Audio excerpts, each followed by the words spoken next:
Hari ini kita menyediakan untuk 20 pelajar perempuan untuk menerima beg untuk kembali ke sekolah, dan untuk pelajar lelaki kita adakan gunting rambut untuk pelajar lelaki serta cabutan bertuah untuk meraihkan pelajar-pelajar yang datang.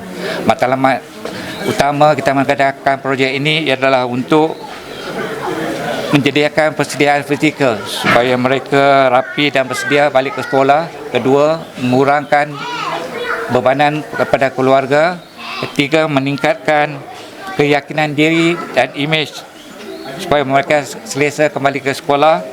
Dan ketiga, meningkatkan komuniti di antara NGO dan ibu bapa. Dan yang paling penting, saya menyampaikan amanat pesanan daripada Imam Syafi'i, iaitu untuk pelajar-pelajar sekiranya merasa letih, malas, ingat pesanan Imam Syafi'i.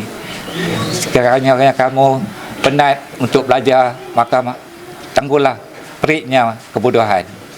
Alhamdulillah, hari ini saya bersama-sama dengan penduduk Desa Lang, KRT, membuat program Back to School dan juga program gunting rambut di zon saya, zon Kepayang, di bawah MBI lah. Saya melihat pengurusi KRT Saudara Cik Azban telah melakukan tugasan yang cukup baik.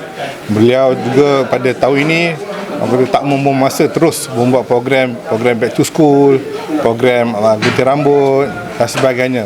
Dan juga bagi tahun 2025 juga penduduk KRT ini banyak membuatkan program-program kemasyarakatan, program kebajikan, melihat anak-anak yang susah dan sebagainya, melakukan program-program.